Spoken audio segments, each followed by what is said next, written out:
Danish celebration cake is very popular in Denmark for family events. The large family events like baptisms and weddings and stuff like confirmation, stuff like that.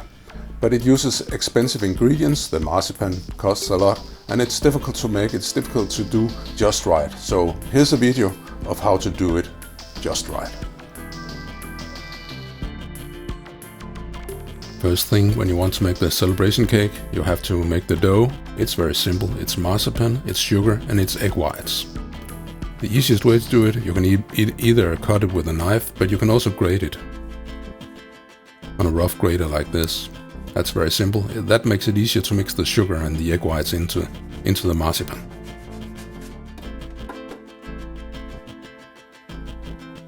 Add the sugar. Add the icing sugar. Mix it so it's evenly distributed. We don't want large parts of very sweet marzipan. You can use a mixer for this process. That's the easiest way, but if you don't have it, then you don't have to do as much washing up. Now the sugar is there, but it's too brittle to shape, so we have to add some liquid, and that is egg whites.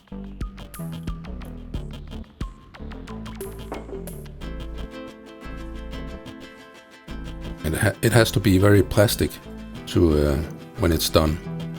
You have to be able to shape it into very thin rolls like this, so you can test it along the way.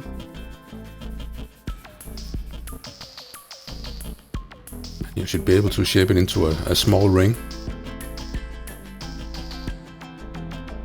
This is fine.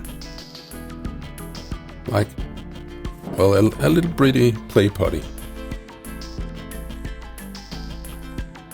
Measure it up into 8 equal portions.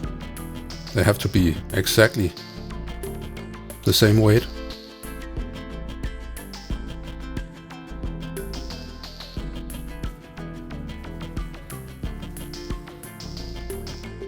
A ball about this size. And then we have to sieve some breadcrumbs or some almond flour. If you want to make it gluten-free, you can use almond flour. Or breadcrumb. Breadcrumbs actually work better. Then butter up the ring mold.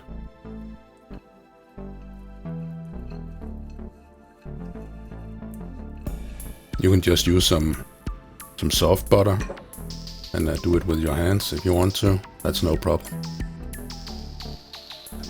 But even though it's a no-stick ring mold like this, the egg whites and the sugar that does that you have to grease it, otherwise it will stick. Then remove the surplus breadcrumbs or almond flour, and when you have done it with all 6, it's time to roll out the balls into rolls.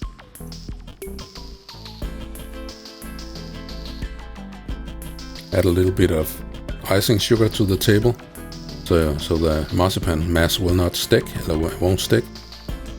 And then roll it as careful as possible. Spread your fingers and put even pressure all over the roll, or do it with the hands on the lengthwise direction of the roll. It easily breaks, like I show here. So you just put it on top like this, and then start rolling like that is a little thicker than the rest. You always roll the thickest portions out.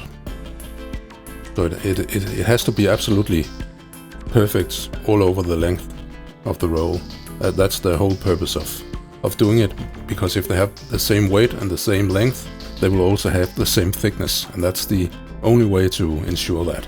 So you have to measure it and be relatively precise. 1 or 2 centimeters or 1 inch, that doesn't do much difference, but it has to be the same. Roll it up, and it's easier to move the baking pan, than it is to move the marzipan, because it'll break.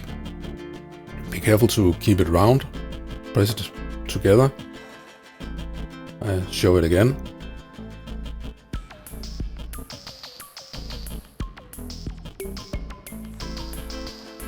I move the ring mold and not the marzipan. Well, I have to move the marzipan a little bit too, but as little as possible. And then an incision, not a straight one, but like this. So you can have a smooth connection. Then you just press them together gently. And if you have a hole in your, where you didn't have enough of one roll, you just start with the next and then fill up the hole. It's pretty forgiving like this. And when you're done with your cake and you end up with a little leftover, you can make a top from that. Well, this is the most difficult part of making this cake, so I'll show it just one more time.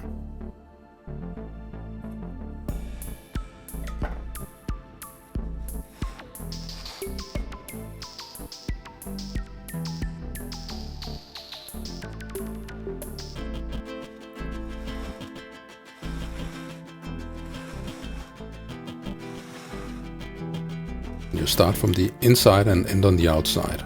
And again, this crooked incision, it makes for an even connection, and you have fine round rings. And you can give it a slight pressure, very slight pressure, so that not like this. This is too much. You see now they're all flat. But that'll make sure they're all the same height, so when you start to stack them, it will look nice. Into the oven. And you have to make sure to bake them enough. Usually you should bake them a little more than you think, because they can easily get too little, and that doesn't make for a nice cake. They have to be relatively hard and relatively dark. And some of them you can just loosen with your hands, but often they will stick, even though you did butter it up. Don't use a knife, because that'll destroy both your mold and the rings. Use the soft spatula, like this. Press it gently along the edge, and most often they will release like this. If they don't do that, you have probably baked them too little.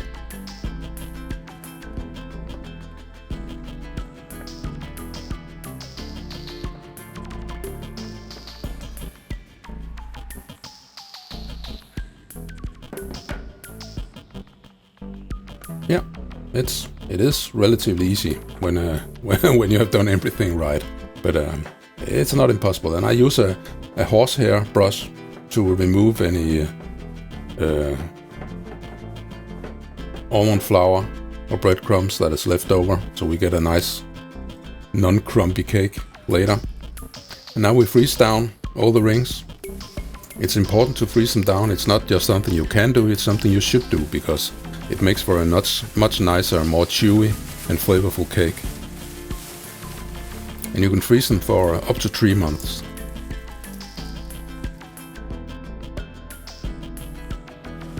And the day before you want to serve the cake, we have to make some icing and sieve the icing sugar. We don't want any lumps, because we have to use a very fine piping nozzle. And if there's only a small lump in the icing sugar, the nozzle will get filled up, and you won't be able to put your icing on. Separate the whites from the egg, from the yolk, naturally.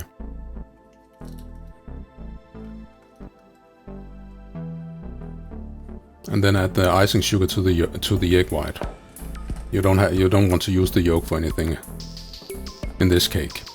And it has to be a relatively thick icing sugar, because we will pipe it on in very small, like this. And when we do that, we don't want them to run, because that will ruin the look of the cake. So a very fine pipe like this.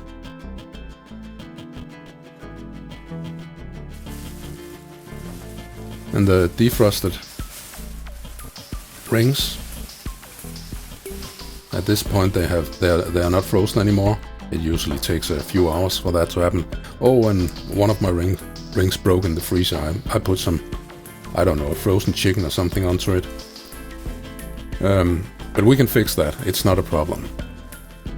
And it's certainly not an excuse to eat the broken ring.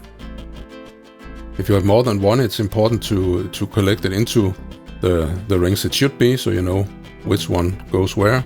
And if you want to practice adding the icing sugar, you could do it on a broomstick like this. Yeah, it's not easy to show when you're holding it with one hand and piping with another. The piping goes like this. You add a saw pattern, triangles around the rings.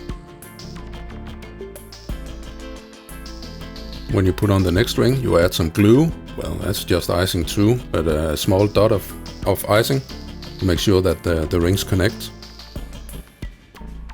You add the ring and you continue with the piping. And notice how the icing doesn't float as soon as it lands on the rings. On the one that broke, I'll show how to fix that. It was in 4 pieces, so I add 4 pieces of icing glue. And then I add the broken ring pieces, one at a time.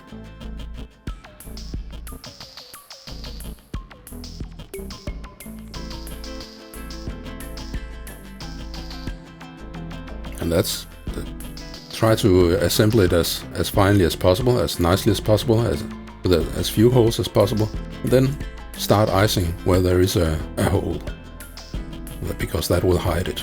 Well, partly hide it. Enough that it isn't noticed.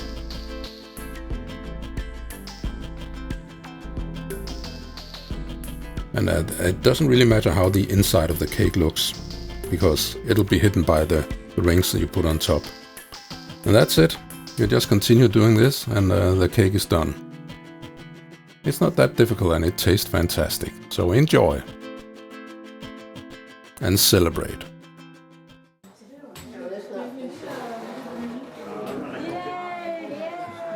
And you can find the list of ingredients and the recipe on kvalifood.